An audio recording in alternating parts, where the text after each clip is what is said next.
Suite aux dernières vidéos postées sur YouTube, nous avons eu beaucoup de retours, beaucoup de questions, ce qui nous permet de préparer cette nouvelle vidéo à travers quelques thématiques comme notamment l'alimentation, l'éducation, la santé dont on va pouvoir parler aujourd'hui. Et j'en profite pour faire aussi savoir que si vous voulez continuer à poser des questions, n'hésitez pas à le faire en commentaire des vidéos sur YouTube ou en envoyant une question à l'adresse mail lasourceauxétoiles@gmail.com. Ça pourra faire l'objet de prochaines foires aux questions vidéo. Donc si ça te va, Caroline, on peut peut-être démarrer autour du sujet de l'alimentation, où il y a eu beaucoup de questions. La première question, c'était sur euh, le sens énergétique, s'il y en a un, d'une alimentation végétarienne, d'une alimentation végane. Comment est-ce qu'on concilie ça avec les envies aussi, qui sont parfois contradictoires? D'accord, c'est un vaste sujet.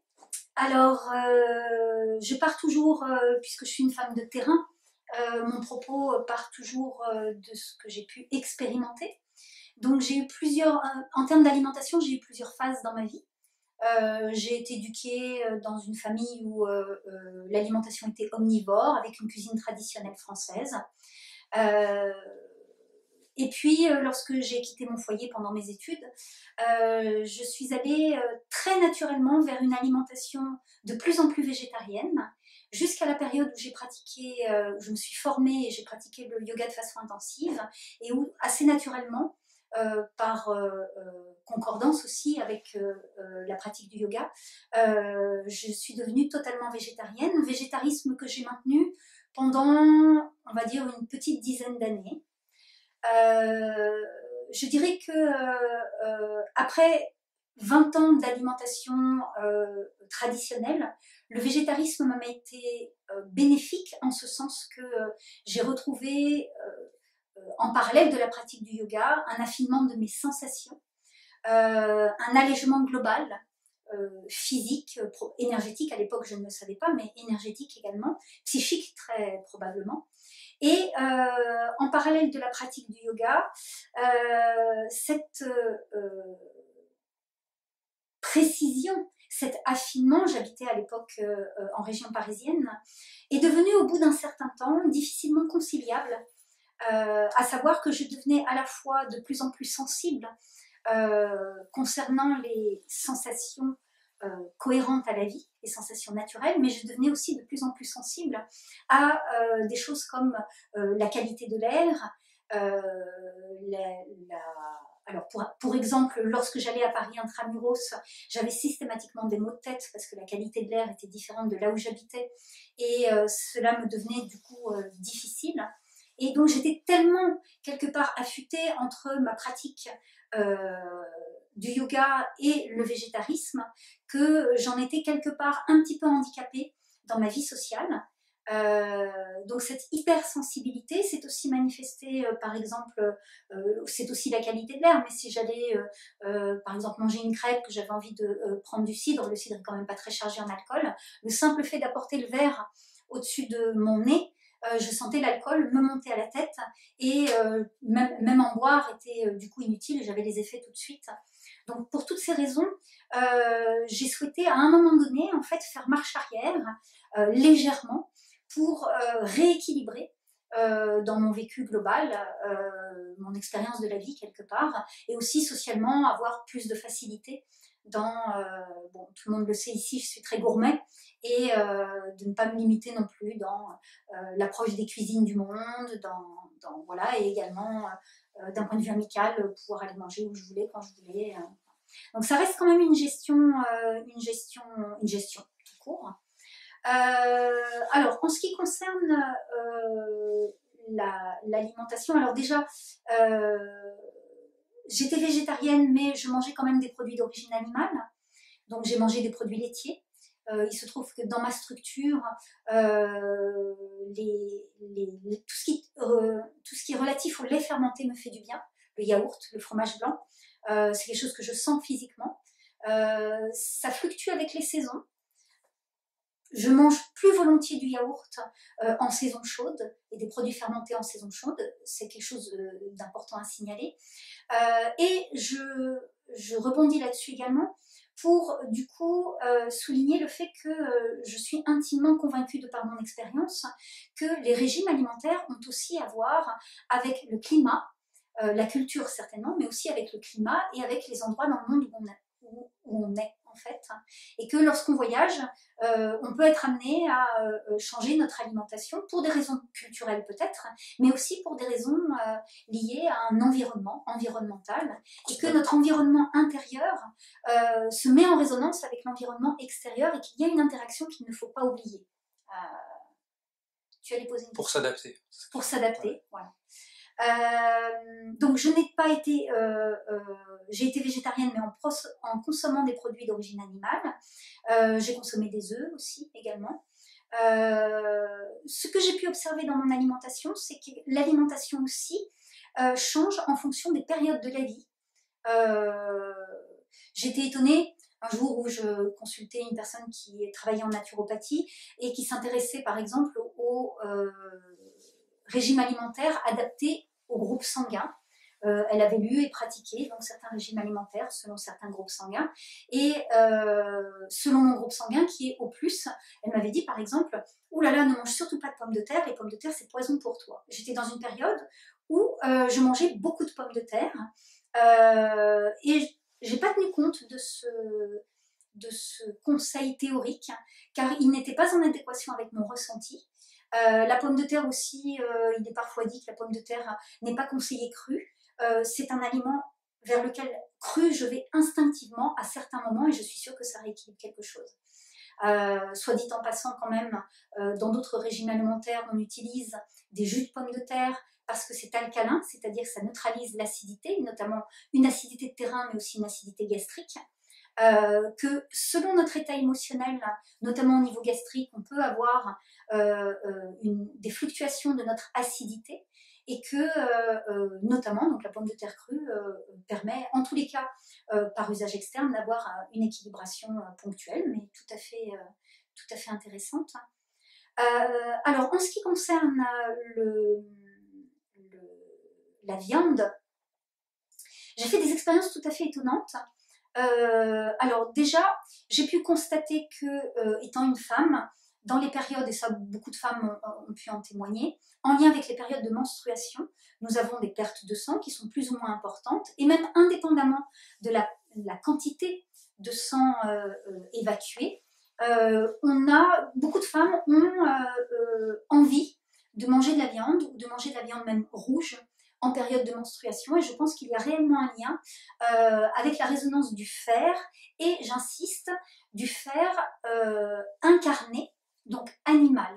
Car lorsqu'on regarde les gens qui s'intéressent donc aux carences, on parle de minéraux, on peut dire le fer, le zinc, le manganèse, tous les minéraux qui nous servent dans l'organisme, mais je remarque que, avec étonnement, il n'est jamais fait référence ou peu référence si le fer est d'origine animale ou si le fer est d'origine végétale. Or, de mon ressenti et de mon expérience, en fait, du fer d'origine végétale, par exemple, prenons la pistache contient un des aliments qui contient pas mal de fer, ou les épinards, ou bon, bref, peu importe, je ne suis pas une spécialiste sur la teneur quantitative en minéraux, mais disons les pistaches ou du fer d'origine végétale, et bien lorsque mon corps instinctivement appelle par exemple de la viande rouge pour des raisons qui peuvent être liées au fer, je me rends compte que si je prends un transposé végétal qui est riche en fer, je n'ai pas la sensation d'avoir répondu à cette envie instinctive de mon corps. Donc ça, je pense que c'est quelque chose à souligner, et que si, en tant que femme, mais bon, en période de menstruation non, j'ai un élan pour de la viande rouge, il faut que j'écoute, c'est une nourriture incarnée qui peut avoir sa raison d'être. Ça peut être pour des raisons de constitution chimique, mais ça peut être aussi pour tout un tas d'autres raisons. Par exemple, j'ai pu observer dans le cadre de mon travail intérieur que lorsque je suis, et notamment quand j'étais en travail intensif, lorsque j'étais dans des périodes de grande intégration, à ce moment-là, mon corps appelle une nourriture incarnée et un repas qui est à la fois consistant en termes de quantité et avec une certaine lourdeur. Par exemple, je peux avoir l'envie de manger un steak frites alors que je suis dans une période de très grosse intégration vibratoire. Ce qui pourrait paraître totalement paradoxal, et dans mon ressenti ne l'est pas du tout, car ce repas consistant me remet profondément dans mon corps, profondément dans mon incarnation, avec la résonance de la viande rouge, que je mange plutôt saignante, et du coup, cette connexion intense à mon corps physique, quelque part favorise, catalyse ou entre en résonance avec une intégration dans ma résonance incarnée. Et ça, j'en suis absolument sûre, j'ai suffisamment répété cette expérience un nombre incalculable de fois. Autre expérience intéressante concernant la viande, puisque c'est et notamment la viande rouge, que j'ai pu faire, et ça c'est tout à fait récent, c'est étonnamment suite à un jeûne très court que j'ai fait à la période de l'automne. Je m'en suis rendu compte après, c'était plus sous une impulsion collective. Les gens qui connaissent mon travail savent que je suis très reliée au collectif. Nous habitons dans la Drôme, il y a ici des gens qui, beaucoup, essayent d'avoir un mode de vie plus naturel, plus sous toutes ses formes, et notamment alimentaire. Et d'un point de vue environnemental, il y a de plus en plus répandu des gens qui s'adonnent à une cure de raisin, à la période du raisin. Donc, en gros, à la rentrée scolaire, on va dire, par rapport aux rythmes qui sont typiquement français. Et assez étonnamment, parce que ce n'est pas dans mes habitudes, je n'ai d'ailleurs pas d'habitude, ça m'a traversée comme ça, et si je faisais cette fameuse cure de raisin avec le doute d'être plus ou moins sous influence dans mon environnement, de personnes qui le font régulièrement. Voilà. J'ai donc suivi cette impression. Je suis allée acheter du raisin en quantité suffisante. J'ai fait donc une monodiète sur 2 jours avec du raisin, et puis au bout de 2 jours, j'en avais ras-le-bol, et je me suis dit, bon, en fait, tout ce raisin, ça me fait trop de raisin. En fait, après ces 2 jours, je vais du coup faire un jeûne complet. Et j'ai cessé de manger pendant 3 jours, donc ce qui est un jeûne tout à fait court. Donc après 2 jours de cure de raisin automnale, monodiète, donc on appelle une monodiète le fait de manger un seul et unique aliment. Et après 3 jours de jeûne complet, qui n'était pas un jeûne sec, c'est-à-dire que je consommais et de l'eau, et je ne me souviens plus si j'utilisais des infusions ou pas, je me souviens plus. Arrivé donc ça fait 2 jours, ça fait 5 jours. Arrivé le 6e jour au matin, je le sens, la veille au soir, je dis bon, demain, je romps mon jeûne. Et donc, mentalement, conditionnée par ce qu'on pense être une bonne rupture de jeûne, je m'imagine aller faire mes courses pour prendre des légumes, me faire des légumes cuits pour que ce soit plus doux, éventuellement un peu cru après, du riz, des choses soft. Et en fait, le lendemain matin, je suis prête à aller faire mes courses. Et il me prend l'envie de manger une viande rouge. Une viande rouge. Ma tête s'en mêle en disant, je sors de 5 jours de jeûne, je vais quand même pas manger de la viande rouge. Et je me centre vraiment sur essayer d'écouter avec plus de clarté. Et je sens que mon impulsion très instinctive est de manger de la viande rouge. Cette expérience, je l'amène jusqu'au bout. J'achète donc 200 grammes de viande rouge. Je rentre chez moi. Je fais juste un aller-retour à la poêle, très peu cuit. Je mange ces 200 grammes de viande rouge. Si je m'étais écoutée jusqu'au bout, j'aurais bu un peu de vin rouge avec. Et là, ma tête s'en est vraiment mêlée et s'est dit, alors là quand même, sous quelle influence suis-je pour rompre mon jeûne avec 200 grammes de viande rouge et un verre de rouge? J'ai eu un doute. Donc j'ai juste mangé ça. Je n'ai pas eu d'impulsion d'accompagner cette viande rouge avec quoi que ce soit d'autre, ni un légume, ni quoi que ce soit. Et j'ai senti directement, en fait, cette connexion. Donc, je l'ai très bien digérée, je l'ai très bien vécue.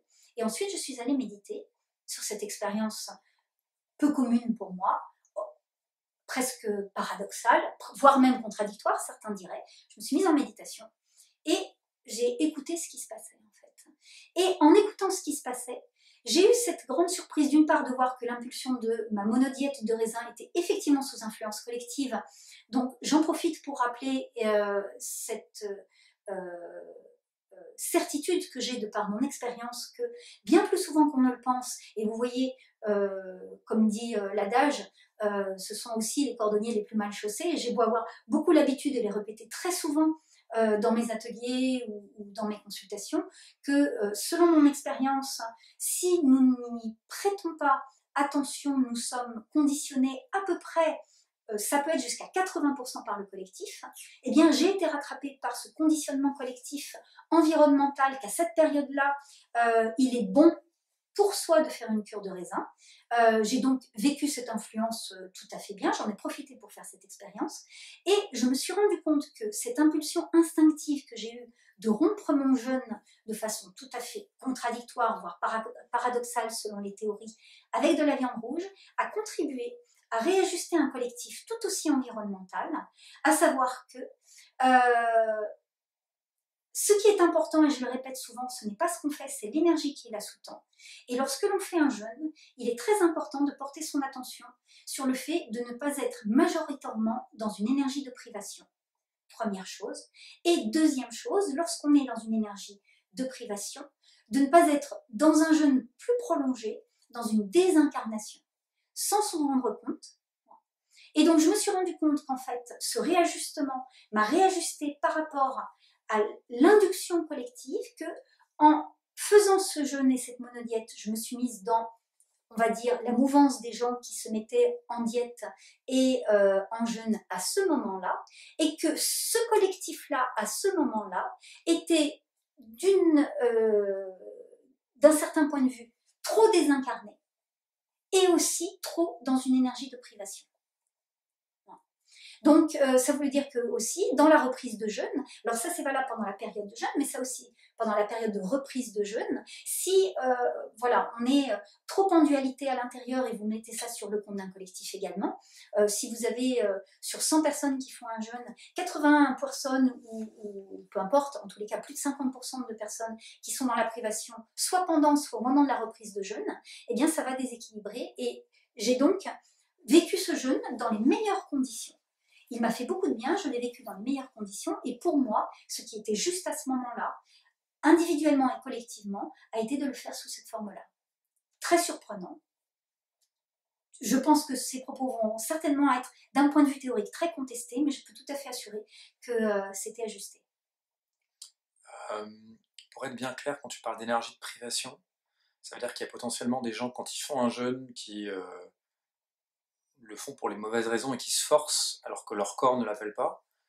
Et par ailleurs, il peut y avoir des gens qui le font parce que leur corps appelle une forme de jeûne et qui s'écoutent correctement. C'est comme ça qu'il faut voir les choses. Je dirais pas de faire un jeûne pour de mauvaises raisons, je dirais juste qu'il est important, pendant le jeûne, d'être attentif à ne pas être dans un combat, une lutte, une contrainte, dans laquelle, donc, sans s'en rendre compte, en fait, on bascule dans une privation qui va être, du coup, l'énergie majoritaire de ce temps de travail sur soi, puisqu'un jeûne, c'est quand même un travail sur soi.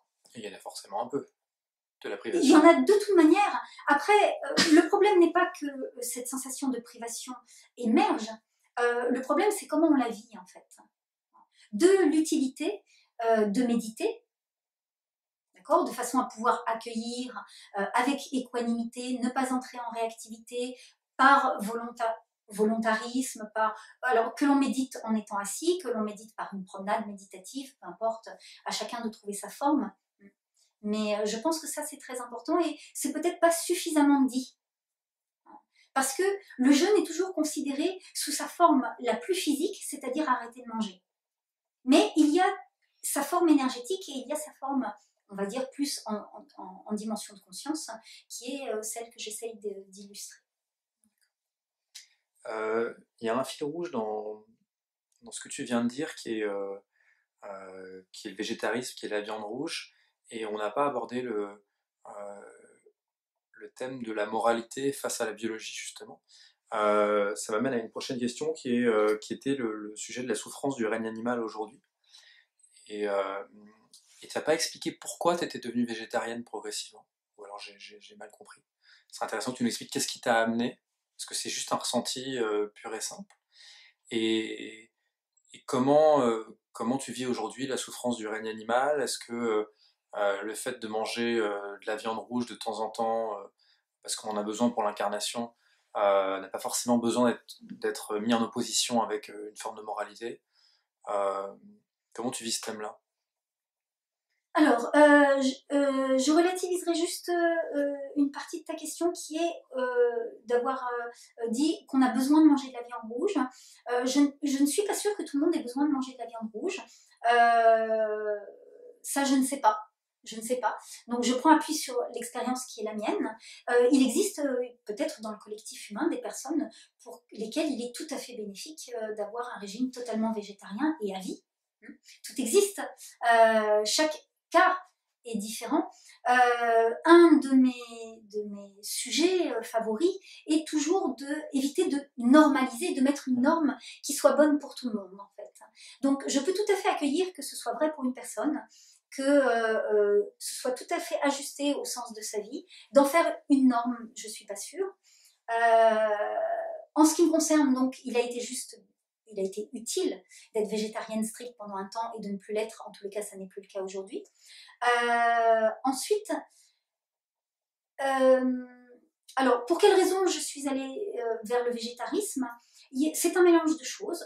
Il y a eu un mélange instinctif, je dirais. Naturellement, je suis allée vers une alimentation qui me convenait mieux, qui n'était pas celle dans laquelle j'avais été éduquée. Et ça s'est fait progressivement. Il y a, lorsque j'étais jeune aussi, une forme d'idéologie aussi, et de réalisme. C'est-à-dire que si je me posais la question de est-ce que moi, Caroline, demain, pour avoir de la viande rouge, je vais aller chasser, tuer un animal, le plumer ou le dépecer si c'est un animal à poil. Est-ce que je me sens de faire ça pour manger ma viande rouge? Je pense que spontanément, j'éviterai de le faire parce que j'ai pas grandi à la campagne. Je suis une citadine. J'ai une certaine implication émotionnelle que j'ai moins avec un végétal. Après, je pense que si j'étais amenée à avoir un vécu sur un peu plus long terme, plus en résonance avec la nature, il n'est pas du tout dit que j'exclus la chasse ni la pêche. Je n'en sais rien. Je ne peux pas en témoigner puisque je ne l'ai pas fait. Mais il n'est pas du tout dit que je l'exclus, poussé par un instinct alimentaire, un besoin physique, un besoin, peut-être même un besoin de conscience, d'avoir un autre rapport complet et de ne pas exclure quelque part une forme de violence. Une forme de violence à laquelle on n'est pas confronté dans son potager et qui quelque part, culturellement, pour une citadine, culturellement pour une occidentale, j'aurais tendance à refuser. Mais mon expérience de vie et mon expérience d'accompagnement m'ont montré que quelque part, dans ce refus d'une forme de violence que la nature nous montre, si on veut bien la regarder telle qu'elle est, non pas dans un idéal, mais dans une réalité globale, avec ces formes de prédation, avec ces formes, nous renvoie aussi au fait que nous sommes quelque part, nous humains, quelque part aussi des animaux, et que quelque part, la violence fait aussi partie de notre relation au monde, et que l'exclure complètement ne me semble pas sain, quelque part. Donc j'ai relativisé cette relation à l'animal. À l'heure d'aujourd'hui, comment je fais? Est-ce que je vais chasser? Est-ce que je vais pêcher? Non. Demain peut-être, enfin aujourd'hui ça n'est pas le cas. En revanche, je n'exclus pas le fait de manger un animal mort. J'introduis à ce jour ma dimension de conscience lorsque je mange des œufs. Pardon, ce n'est pas de la viande, mais quand je l'introduis là, lorsque je mange des œufs, je pense aux poules. J'y pense en conscience. J'y pense également pour tous ces volatiles qui sont élevés dans des conditions épouvantables. Et j'y apporte, à ma modeste mesure, la dimension de conscience que je peux, en fait. Et je fais la même chose quand je mange une viande rouge. J'en mange, on va dire,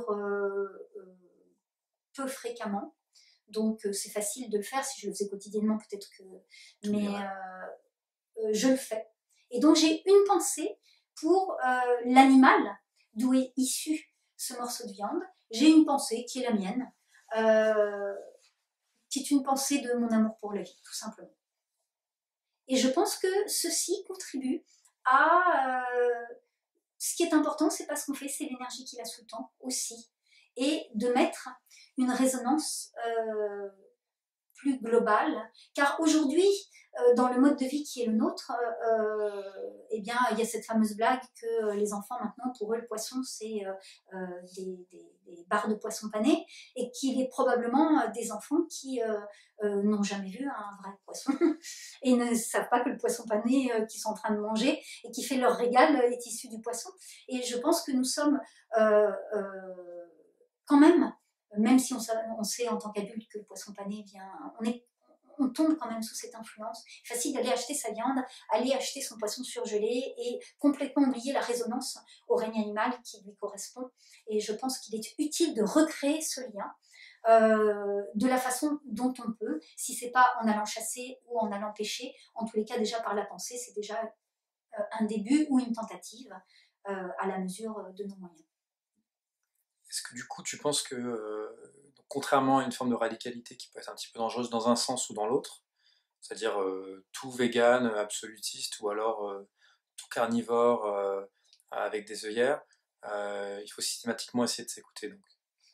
Je pense que de toute manière, Ce qui est évident. Il est très important que, quelle que soit l'expérience que l'on choisisse de faire, nous soyons attentifs au fait que nous y soyons poussés plus instinctivement qu'intellectuellement. Ouais. Pour employer un langage occidental. Ça me paraît essentiel. Après, tu as prononcé le mot vegan. Il se trouve que dans le cadre des stages qui ont lieu ici, j'ai vent de certaines mouvances. Et l'année dernière, donc pour la première fois, j'ai entendu le mot vegan, ce qui peut paraître peut-être surprenant parce qu'il est sûrement en vogue depuis plusieurs années. Mais du coup, je me suis inquiétée de quoi il s'agissait, etc. Et curieuse de nature, comme d'habitude, de faire de nouvelles expériences, j'en ai profité un jour où j'allais dans un magasin bio, qui n'est d'ailleurs pas celui auquel je vais habituellement. J'ai eu la curiosité d'aller voir ce qui était proposé sous ce label vegan. Et j'ai fait cette expérience assez étonnante. J'ai pris un panier et tout ce qui me tentait, où il y avait vegan dessus, j'ai mis dans mon panier. Je me suis dit, ah et ça, ah et ça, ah et ça, ah et ça. Je vous raconte pas la note au bout du compte. J'avais une note de course qui était phénoménale. Une fois n'est pas coutume. Je rentre chez moi, contente de mon shopping, car c'est du shopping.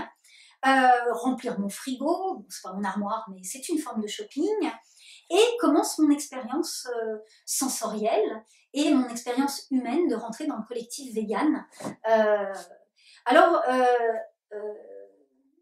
Donc, ma première expérience a été d'être tentée par des aliments de remplacement qui, par exemple, pouvaient évoquer des tranches de jambon et qui étaient véganes, donc sans produit animal, des choses qui pouvaient évoquer, je sais pas, des espèces de saucisses, voilà. Et j'étais assez interpellée par le fait qu'on essaye de... il n'y a pas d'alimentation animale, donc les saucisses c'est pas bien, mais on fait quand même des saucisses qui sont végétariennes et en plus véganes. Bon, je trouvais le côté assez factice. Bon, j'ai dépassé ce stade-là et je me souviens de ces tranches qui ressemblaient un petit peu, je sais pas, à une espèce de jambon, tout ça. Je me souviens de cette saveur que j'ai vécue la première fois que j'ai contacté ce truc. J'ai eu l'impression de manger un aliment extraordinaire. Extraordinaire. Je me suis dit, oh, mais comment j'ai pu vivre sans manger, introduire ça dans mon alimentation quotidienne tellement c'est bon. Voilà. Première expérience. Deuxième sensation, j'en mange une tranche, j'en mange une deuxième, j'en mange une troisième, je mange le paquet. Tellement c'est bon. Et je me dis, je connais déjà cette sensation. Et j'ai retrouvé cette sensation, il y a des gens qui vont être horrifiés en regardant cette vidéo en fait. J'ai mangé une seule fois dans ma vie un hamburger McDonald's. Et un comment on les appelle, Big Mac. Big Mac, merci, un double burger. Voilà, donc j'en étais donc au double burger McDonald's. Donc un jour comme ça, je me dis, j'ai toujours boycotté les McDonald's, j'en faisais un acte politique même, de boycotter les McDonald's. Et puis un jour, je me suis dit, écoute, ne sois pas bête, la majorité des familles où il y a des enfants, même s'ils ne sont pas pour McDonald's, introduisent quand même un peu McDonald's pour ne pas mettre leurs enfants en frustration, tout ça. Ne sois pas bête, il faut que tu saches ce que c'est McDonald's. Donc je décide un soir d'aller chez McDonald's. Je me dis, bon, je prends un double, comment tu dis? Un Big Mac. Un Big Mac avec des frites et du Coca-Cola. Voilà. Et je rentre chez moi parce que je ne l'ai pas mangé sur place tellement c'était pas un chouette McDonald's, c'était un peu triste. Donc je ramène chez moi et contente de mon expérience, je mange mon double. Alors déjà, surprise, ce truc qui me paraissait géant sur la pancarte était minuscule dans mon assiette. Donc je mange ce truc et j'ai été aussi tout à fait surprise. Je m'attendais à avoir la sensation d'un truc tout à fait dégueulasse et j'ai trouvé ça bon, savoureux. Donc je me suis dit, tiens, première surprise. Sauf que je mange et je me rends compte qu'une fois fini ce truc géant sur la pancarte et qui était minuscule quand même, je me rends compte que je pourrais en fait, dans ma sensation, j'ai très bon appétit, mais enfin j'aurais pu en manger un deuxième, probablement même un troisième. Et je me dis, c'est quand même étrange, ça fait quand même beaucoup de nourriture. J'avais plus que mes frites, donc je me dis, bah mange tes frites, parce que ça va me remplir. Donc je mange mes frites. J'adore les frites. Voilà. Et j'avais encore faim. Je me suis dit, quand même, j'ai mangé un Big Mac frites. Et donc j'ai fait ce que fait probablement la majorité des gens. J'ai bu mon Coca-Cola pour avoir cette sensation de ça gonfle et d'être repu. Et effectivement, après mon Coca-Cola, j'étais repue. Mais j'avais la sensation de ne pas être nourrie du tout. Du tout.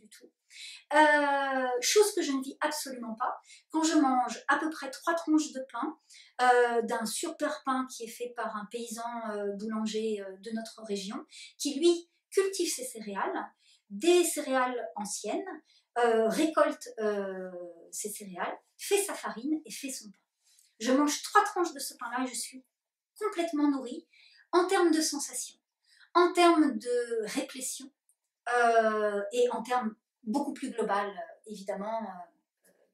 Et donc, je relate ça parce que lorsque j'ai mangé ces tranches de produits véganes, qui m'ont aussi fourni cette sensation de finalement c'est drôlement bon, en fait, c'est au niveau des sensations séduisant. C'est séduisant. Mais au bout, j'ai mangé donc le paquet de tranches véganes. Je me suis rendu compte que je connaissais cette sensation et cette sensation, c'était la même que quand j'avais mangé du McDonald's. Il y a des gens qui vont être absolument horrifiés par ce que je dis. Et pourtant, la sensation était la même. Donc je me suis dit, ça, c'est quand même d'une part étonnant et intéressant. Et je me suis interrogée sur cette sensation. Et j'y suis allée un petit peu plus par l'outil qui est le mien, qui est toujours la méditation sur les sensations. Et je me suis rendu compte qu'en fait, cette sensation était liée, pour le produit vegan, était liée au fait que je mangeais quelque chose de totalement désincarné. En fait. C'est-à-dire que dans sa composante, le producteur de la société qui produit cet aliment a recherché une saveur, a recherché des composants pour vendre. J'en étais sur la sensation donc, du produit vegan, que je connaissais ces sensations, que j'avais vécu la même chose avec un McDonald's. Lorsque j'ai médité donc, sur les sensations, je me suis rendu compte qu'effectivement, cette sensation de ne pas être nourrie était liée au fait que le produit que je consommais était quelque part désincarné, parce que les gens qui l'ont produit ont recherché une saveur, ont recherché une composante, mais que le lien concret, incarné, en résonance avec quelque chose de vivant n'était pas là en fait. Chose que je n'ai pas si je consomme des œufs, chose que je n'ai pas si je consomme du poisson, chose que je n'ai pas si je consomme même un végétal qui a poussé dans mon jardin. J'ai une relation concrète au vivant. Là, avec ce produit-là, je n'ai pas de relation concrète au vivant. Même si les composants, je ne sais pas si les composants étaient bio, mais... Ils étaient tous bio. Ah, ils étaient tous bio, et malgré ça, oui, donc c'est pas l'opposition industrielle versus bio, c'est vraiment... Voilà. Ce qui me permet du coup, à l'heure d'aujourd'hui, parce que j'ai pu constater que la mouvance végane a beaucoup d'adeptes dans la jeune génération.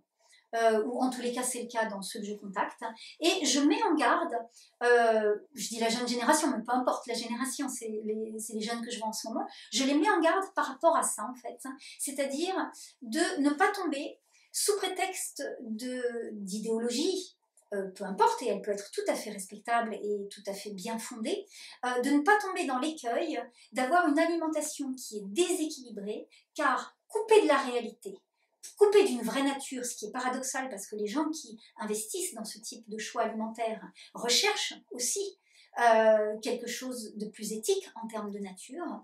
Donc, d'être attentif au fait de ne pas se couper et de ne pas rentrer dans un système de consommation et d'alimentation qui coupe d'un rapport concret et nécessaire. J'insiste sur le nécessaire. Sinon, on s'appauvrit. Et on s'appauvrit d'un point de vue physique, d'un point de vue vibratoire et donc d'un point de vue de conscience. Sans s'en rendre forcément compte. Donc ça, c'est une expérience que j'ai faite l'année dernière, donc, par rapport à ce collectif vegan. Je mets en garde, par contre, mon discours n'est absolument pas radical, c'est juste, je témoigne d'une expérience. Je pense qu'il est important de ce fait d'être attentif, ça ne veut pas dire que je condamne ni les personnes qui décident d'avoir une alimentation végane, ni même les personnes qui produisent des produits véganes. Voilà.